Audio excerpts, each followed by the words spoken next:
নবীজির ইন্তেকালের 2 বছর পর হযরত আবু বকরের ইন্তেকাল।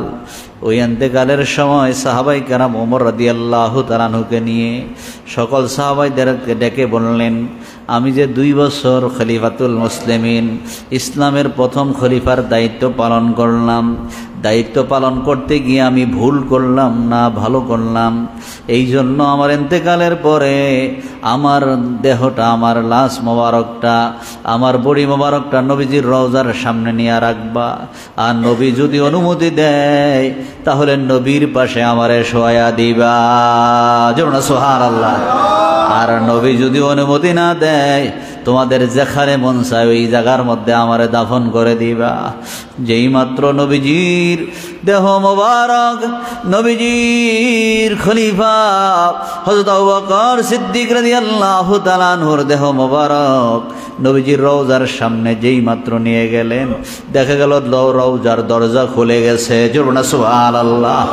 নবীজি ডাক দেয়া বলে, রে বন্ধুরে বন্ধুর কাছে শোয়া দাও। জোরে না সুবহানাল্লাহ।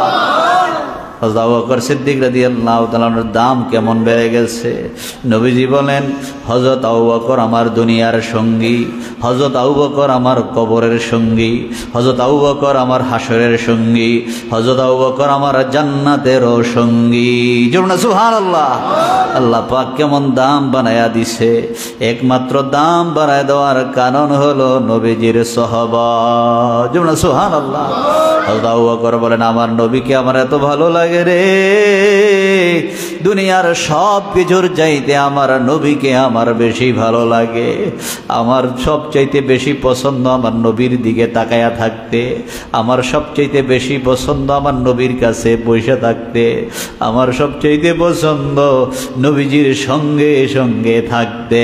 জোরে না সুবহানাল্লাহ। যার কারণে গারে সোরে নবী যখন হিজরতের রাত্রে নবী যখন মক্কা ছেড়ে মদিনায় রওনা করলেন, ওই হিজরতের সঙ্গীও হলো হযরত আবু বকর, গুহার সঙ্গীও হযরত আবু বকর। আল্লাহ পাক হযরত আবু বকরকে এত মর্যাদাশীল করে দিলেন, এত দামি বানায়া দিছে রে। হযরত আবু বকর বলেন, আমার জান এবং মাল সবটাই আমার নবীর কদমে আমি বিলীন করে দিয়েছি। সুবহানাল্লাহ।